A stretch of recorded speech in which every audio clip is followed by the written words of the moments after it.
अस्सलाम वालेकुम एवरीवन, उम्मीद है आप सब खैरियत से होंगे। अच्छा जी, हमारा वर्ल्ड मैप सीरीज़ में आज लेक्चर नंबर 19 है। आज हम डिस्कस करेंगे पाक ईरान रिलेशंस को। तो चलिए जी स्टार्ट करते हैं। सबसे पहले मैप की तरफ आइएगा, मैप देखते हैं और उसके बाद देखेंगे कि पाकिस्तान और ईरान के दरमियान क्या रिलेशंस हैं और क्या कॉन्फ्लिक्ट्स हैं। इसके अलावा कौन सी ट्रीटीज़ इन्होंने साइन की हैं और ये एक दूसरे के लिए क्यों ज़रूरी हैं।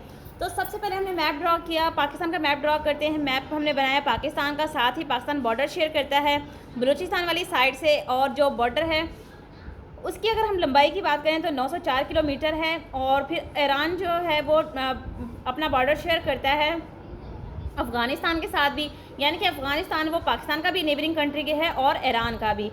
ईरान के अगर हम कैपिटल की बात करें तो ईरान का कैपिटल है तेहरान। तेहरान जो है वो बिल्कुल कैस्पियन सी के साथ पड़ता है, वो बिल्कुल एंड पे जाके है।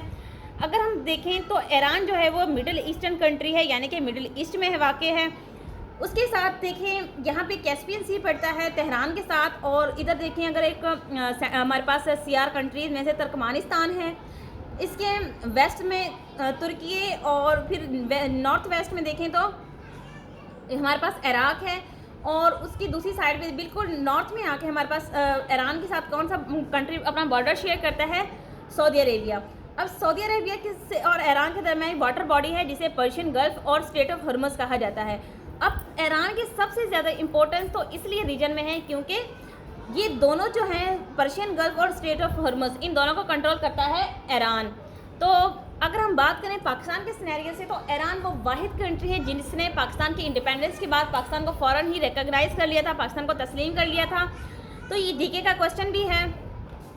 दूसरी अगर हम बात करें तो ईरान वो वाहिद ज़रिया है जहाँ से नॉन स्टेट एक्टर्स जो हैं वो आते हैं पाकिस्तान में इलीगल तरीके से। और इसकी सबसे बड़ी एग्जांपल हमारे पास ये है, 2020 में इंडिया का एक जासूस था स्पाई कुलभूषण यादव, जो कि ईरान के ज़रिए बलूचिस्तान में दाखिल हुए और फिर पाकिस्तान में आए और फिर पाकिस्तानियों ने उसको पकड़ा और फिर वापस उसको भेज दिया गया था। तो यादव जो थे वो इसकी सबसे बड़ी एग्जाम्पल हमारे पास बन के सामने आते हैं। इसके बाद अगर हम बात करें जो पाकिस्तान और ईरान के दरमियान बॉर्डर है, यहाँ से जो इलीगल ट्रेड बहुत ज़्यादा होती है, यहाँ से ड्रग ट्रैफिकिंग, ये तमाम चीज़ें यहाँ से बहुत ज़्यादा की जाती हैं। और वजह यही कि यहाँ पे सिक्योरिटी की कमी है।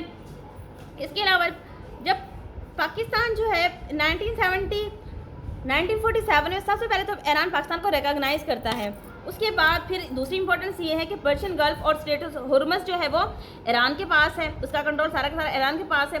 फिर ईरान की सबसे बड़ी इंपॉर्टेंस ये है कि ईरान जो है वो नेचुरल रिसोर्सेज में बहुत ज़्यादा रिच कंट्री है, यानी कि हम कह सकते हैं ईरान जो है वो नेचुरल रिसोर्सेज में बहुत ज़्यादा प्रोमिनेंट कंट्री है।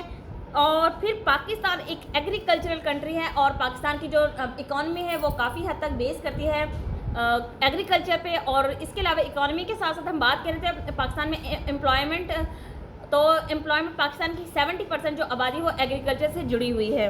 तो पाकिस्तान क्या करता है, पाकिस्तान अपने एग्रीकल्चर जो प्रोडक्ट्स होती हैं उनको ईरान में क्या करता है, एक्सपोर्ट करता है और वहाँ से अर्निंग करता है। क्योंकि पाकिस्तान और ईरान के रिलेशंस काफ़ी हद तक बेहतर हैं। लेकिन अगर हम बात करें यहाँ पे सेक्ट्स की तो पाकिस्तान जो है वो सुन्नी सेक्ट कंट्री है और दूसरा ईरान जो है वो शिया कम्युनिटी को प्रमोट करता है। तो उम्मीद है कि अभी जो रिसेंटली जो अटैक्स हो रहे हैं इसराइल की तरफ से, जो हिजबुल्लाह पे अटैक हुआ है, पॉसिबल है कि पाकिस्तान और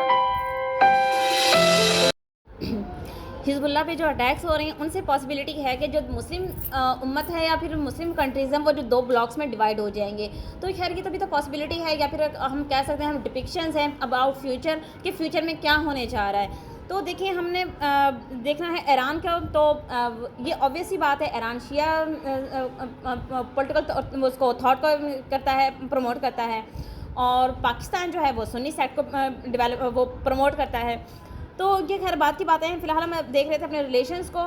तो अब ईरान जो है वहाँ उस पर यूएस की तरफ से कुछ सैंक्शंस लगा दी गई हैं, तकरीबन 10 साल से कुछ सैंक्शंस लगा दी गई हैं। यही वजह है कि दोनों कंट्रीज़ आपस में आज़ादाना ट्रेड नहीं कर सकते, तो इससे भी ईरान को काफ़ी मसला पड़ रहा है। तो अब ईरान की जो सैंक्शंस है, मैं यहाँ पे एक पॉइंट आपको मज़ीद क्लियर कर दूँ कि जब ईरान ने इसराइल पे हमला किया था तो उसने डायरेक्ट वहाँ पे हमला नहीं किया, पहले वार्न किया और वार्न करने के बाद उनकी जो मिलिट्री बेसिस है वहाँ पे हमला किया। क्यों? क्योंकि ईरान पे सैंक्शंस लगी हुई थी।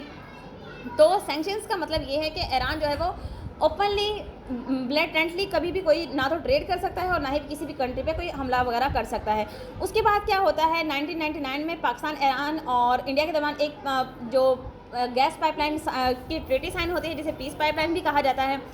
लेकिन फिर क्या करता है यूएस अपना इन्फ्लुएंस दिखाता है और फोर्स करता है इंडिया को, तो इंडिया वहाँ से विड्रॉ कर लेता है। पाकिस्तान को भी बहुत ज़्यादा फोर्स किया जाता है बट पाकिस्तान उसको विड्रॉ नहीं करता और फिर कुछ दिन टाइम के लिए उनका जो वर्क है वो पेंडिंग पे चला जाता है। अब दोबारा अगर हम करंट सिनेरियो की बात करें तो दोबारा पीस पाइपलाइन पे काम होना स्टार्ट हो गया है।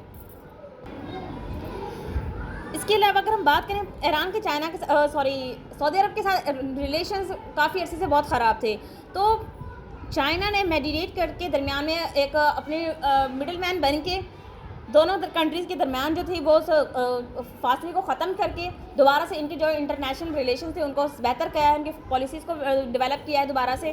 तो अब यहाँ पे ईरान और सऊदी अरब के अगर रिलेशन सेट होंगे तो इसका इम्पैक्ट पड़ेगा पाकिस्तान में, क्योंकि पाकिस्तान की जो ख़ास दोस्ती है वो सऊदी अरब के साथ है। तो ईरान और सऊदी अरब के साथ मामला सेट होने से बेहतर से इफ़ेक्ट डायरेक्ट पड़ेगा पाकिस्तान पे। तो अब पाकिस्तान ईरान के साथ कुछ रीजनल डायनामिक्स को चेंज कर रहा है, कुछ ट्रीटी साइन कर रहा है और नए जो इकोनॉमिक फोरम है वहाँ पे जाके कुछ अपनी डिबेट्स कर रहे हैं। तो ये था एक्चुअल में पाकिस्तान का ईरान के साथ ताल्लुक़। पाकिस्तान का ईरान के साथ ताल्लुकात तो बहुत बेहतर जा रहे हैं, लेकिन अभी जो करंट सिनेरियो वर्ल्ड वॉर 3 की तरफ जा रही है दुनिया, वहाँ पे देखेंगे अब नेक्स्ट सिनेरियो क्या होगा। तो उम्मीद है आपको चीज़ें समझ आ गई होंगी। इंशाल्लाह मिलेंगे नेक्स्ट वीडियो लेक्चर में, तब तक अपना ख्याल रखिएगा। जज़ाकल्लाह, अल्लाह हाफिज़।